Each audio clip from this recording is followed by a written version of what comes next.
चलिए बच्चों, आज हम लोग कुछ फिजिक्स की थ्योरी के कंसेप्ट पढ़ रहे हैं, जहां पर बच्चों मैंने आप लोगों के कई साल के पेपर उठाकर उनके आंसर आप लोगों को देने की कोशिश कर रहा हूं कि आप लोगों को यही आंसर लिख के आने, क्योंकि ये जो आंसर है बच्चों आप लोगों की सीबीएसई की आंसर की से मैंने लिए हैं। ठीक है, क्योंकि हम लोग कॉपी चेक करते हैं तो बच्चों हम लोग वहां से आंसर ले लेते हैं। तो इस हिसाब से मैंने सिर्फ आप लोगों को उतने ही आंसर लिखवाने की कोशिश करी है कि जितने आप लोगों को सीबीएसई कह रहा है। तो चलिए बच्चों, सबसे पहला क्वेश्चन है explain Einstein photo electric equation. तो बच्चों ये आप लोगों से 2024 में क्वेश्चन पूछा गया है।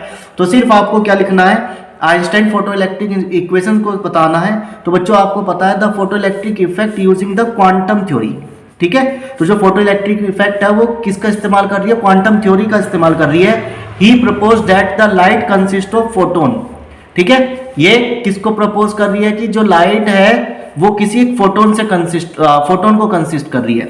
जहां पर बच्चों E बराबर एच म्यू, और म्यू का फॉर्मूला होता है C अपॉन लैम्डा। C क्या होती है बच्चों, आपकी स्पीड ऑफ लाइट होती है। C क्या होती है बच्चों, आप लोगों की स्पीड ऑफ लाइट होती है। और H क्या होता है बच्चों, वेवलेंथ होता है। जब फोटोन किसी मेटल पर क्या करता है, टकराता है, स्ट्राइक करता है, it transfer the energy to an electron. वो क्या करता है बच्चों, इलेक्ट्रॉन को एनर्जी ट्रांसफर कर देता है, जिससे इलेक्ट्रॉन, मान लो ये आपके पास एक मेटल सरफेस है, यहां से कोई फोटोन इस मेटल की सरफेस पे टकराया तो यहां से इलेक्ट्रॉन निकलकर क्या हो जाएगा बच्चों, भागना शुरू कर देगा, जंप कर देगा। तो जिसके लिए फॉर्मूला क्या होगा, वर्क फंक्शन। ठीक है, तो वर्क हो रहा है यानी एच म्यू बराबर फाई प्लस काइनेटिक मैक्सिमम। तो यानी बच्चों आप काइनेटिक मैक्सिमम की अगर वैल्यू निकालेंगे तो क्या बनेगी, एच म्यू माइनस फाई बनेगा। जहां पर बच्चों के क्या है, kinetic maximum energy, H Planck constant, mu frequency, और फाई जो होता है वो आप लोगों का क्या होता है बच्चों, वर्क फंक्शन होता है।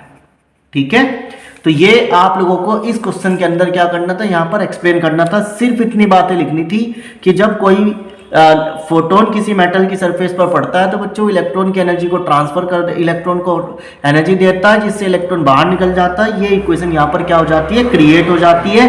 इतनी बात आप लोगों को वहां पर लिख के आनी है। चलिए नेक्स्ट है बच्चों, आप लोगों से 2 नंबर में या 3 नंबर में आप लोगों से हमेशा पूछा जा रहा है।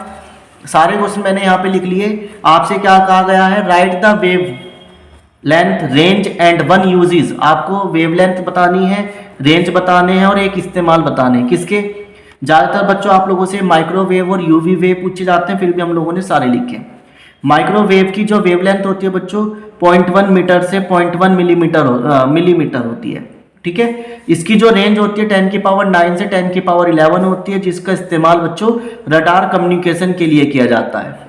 दूसरा, यूवी रेज की जो रेंज वेवलेंथ होती है 400 नैनोमीटर से 1 नैनोमीटर के बीच में होती है, जिसकी रेंज 8 × 10 की पावर 14 से 8 × 10 की पावर 16 होती है, जो बच्चों मॉलिक्यूलर स्ट्रक्चर की स्टडी करने के लिए इस्तेमाल की जाती है।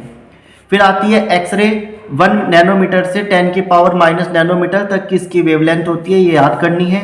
इसकी जो रेंज होती है वो 10 की पावर 16 से 3 × 10 की पावर 21 तक होती है, जो बच्चों किसी मेटल के अंदर फॉल्ट डिटेक्ट करने के लिए की जाती है।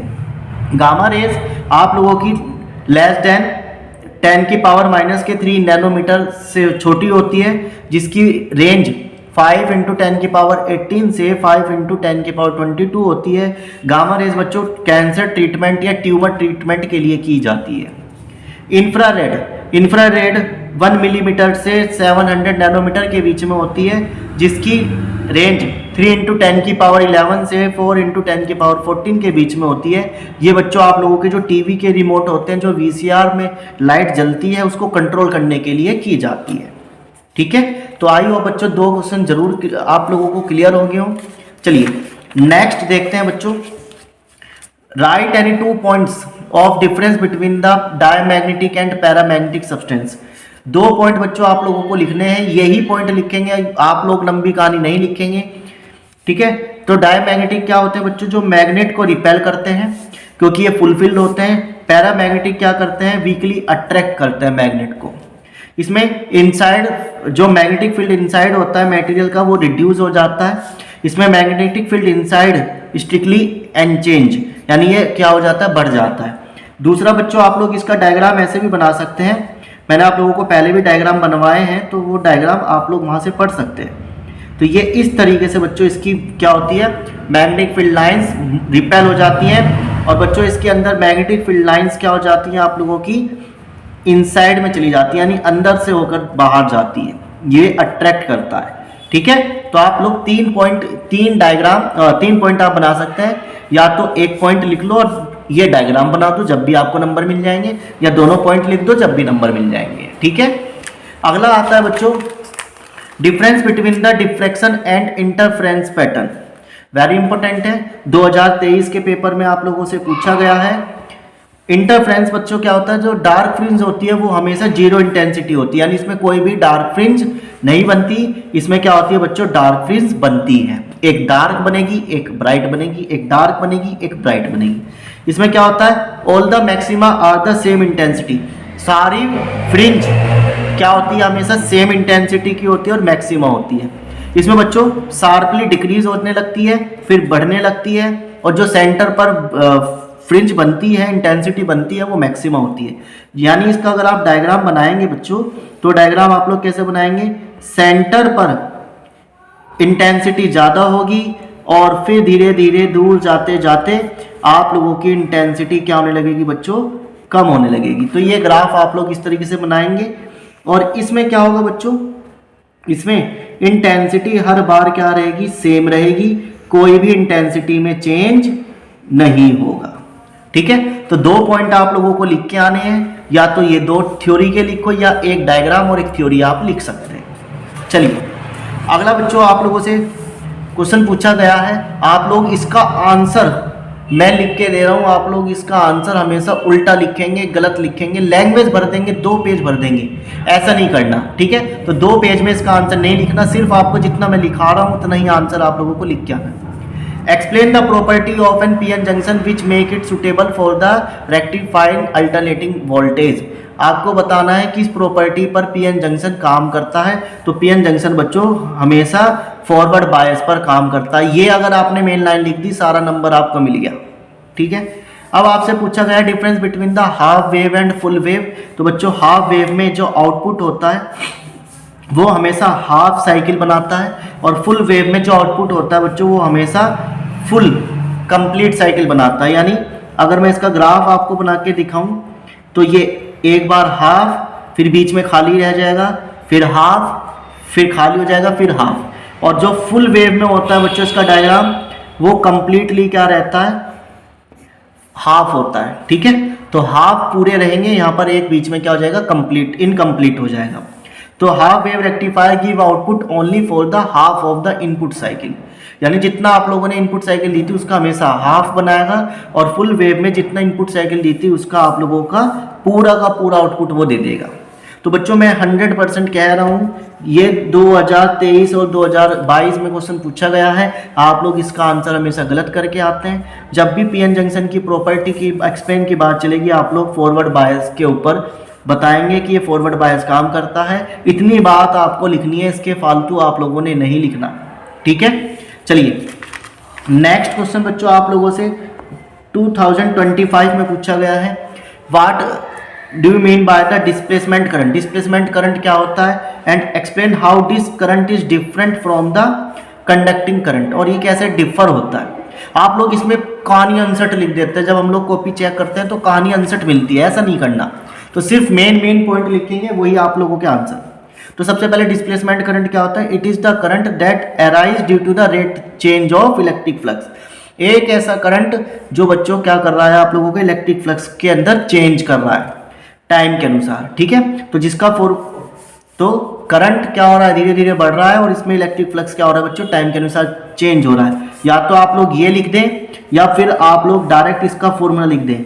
अगर आपकी थ्योरी वीक है तो आप लोग डायरेक्ट फॉर्मूला लिख दें, ID ये हो गया displacement current is equal to epsilon naught d phi by d t, rate of change of flux with respect to time, है ना, एप्सिलॉन नॉट। अब बच्चों आपसे डिस्प्लेसमेंट करंट और कंडक्टिंग करंट में डिफरेंस पूछा गया है। तो डिफरेंस में क्या बताएंगे, displacement current is due to the change at electric flux.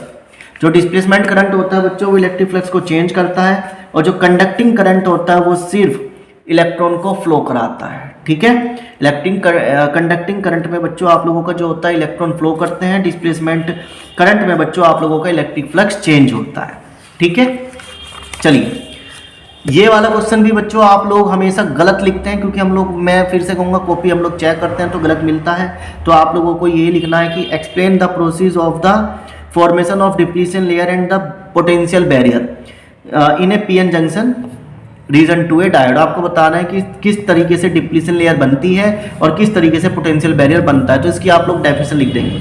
The small region in the vicinity of the junction which is depleted of free charges carrier has an only immovable ions is called depletion layer. तो depletion layer में क्या होंगे, जब charges आपस में क्या करेंगे बच्चों, इनमूवेबल आयंस क्रिएट कराएंगे, तो ये क्या हो गया आप लोगों की डिप्लीशन लेयर हो गई। ठीक है, ये आप लोगों का पीएन जंक्शन हो गया, ये पी टाइप, ये एन टाइप। पी टाइप में नेगेटिव, एन टाइप में पॉजिटिव। पॉजिटिव में जो होते हैं वो डोनर आयंस होते हैं और बीच में क्या होते हैं बच्चों, इलेक्ट्रॉन होते हैं।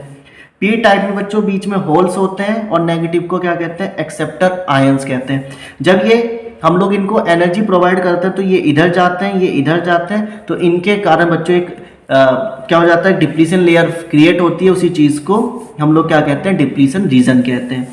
फिर बात करेंगे पोटेंशियल बैरियर। पोटेंशियल बैरियर में क्या होगा, the accumulating of the negative charge in the P region, positive charge in the region set up the potential difference across the junction.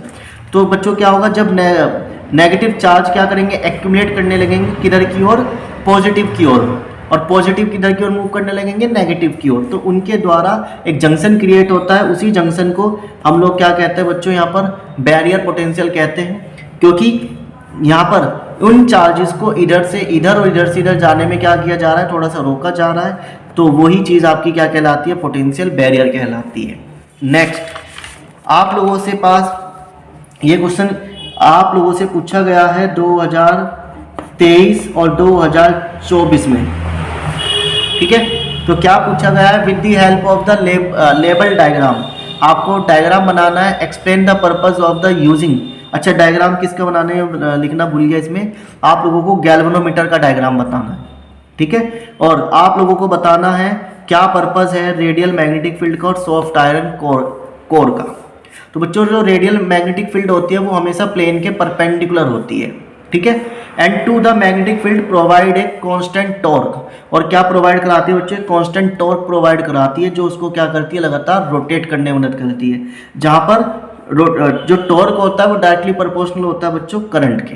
ठीक है, तो जो रेडियल मैग्नेटिक फील्ड होती है वो कोइल के क्या होती है, परपेंडिकुलर होती है, और उसको टॉर्क यानी रोटेट कराने में क्या करती है, हेल्प करती है। फिर आता है बच्चों soft iron core. Soft iron core क्या करती है, कंसंट्रेट और स्ट्रेंथ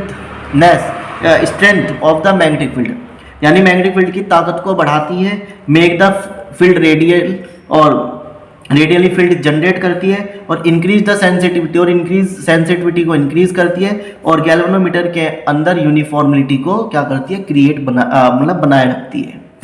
इतनी बातें लिख के आनी है। नेक्स्ट आता है how is the moving coil galvanometer convert into the voltmeter. आप लोग मूविंग कॉइल गैल्वेनोमीटर को वोल्टमीटर में कैसे कन्वर्ट करेंगे, जब बच्चों आप लोग उसको हाई रेजिस्टेंस के साथ सीरीज में लगा देंगे। ठीक है, bye conducting a very high resistance in series. ठीक है, तो उसके कारण आपका मूविंग कॉइल गैल्वेनोमीटर किस में चेंज हो जाएगा, वोल्टमीटर में चेंज हो जाएगा। अगला आता है how is the width of depleting layer of the PN junction diode affected when it's forward and reverse bias. ये भी बच्चों 2023 के पेपर में पूछा गया है, 2019 के पेपर में पूछा गया है। ठीक है, तो फॉरवर्ड बायस में क्या होता है बच्चों, डिप्लीशन लेयर डिक्रीज होती है। रिवर्स बायस में डिप्लीशन लेयर क्या होती है बच्चों, इंक्रीज होती है। इतनी ही बात लिख के आनी है, इसके अलावा आप लोगों को कुछ नहीं लिखना। जहां पर फॉरवर्ड बायस में जो डायरेक्शन होती है अप्लाइड वोल्टेज की, वो आप लोगों की अपोजिट होती है जितनी पोटेंशियल बिल्ट हुई है। ठीक है, जितनी आप लोगों ने वोल्टेज दी और जितनी उसने पोटेंशियल क्रिएट करा, उन दोनों की डायरेक्शन अपोजिट होगी। और रिवर्स बायस में बच्चों डायरेक्शन सेम होगी। आपके द्वारा दी जाने वाली वोल्टेज और जो उसने क्रिएट करी है वो वाली वोल्टेज की डायरेक्शन सेम होगी। तो बच्चों आई होप आप लोगों को ये आंसर, ये क्वेश्चंस इतने ही लिख के आने हैं, उसके अलावा आप लोगों को फालतू नहीं लिखने हैं, क्योंकि थ्योरी के क्वेश्चंस आप लोगों ने छोड़े होंगे, आपको पता नहीं क्या क्या आएगा ये नहीं पता होगा, तो ये न्यूमेरिकली मतलब ये जो क्वेश्चन है आप लोगों के ये ज़रूर कर लेने हैं, ठीक है।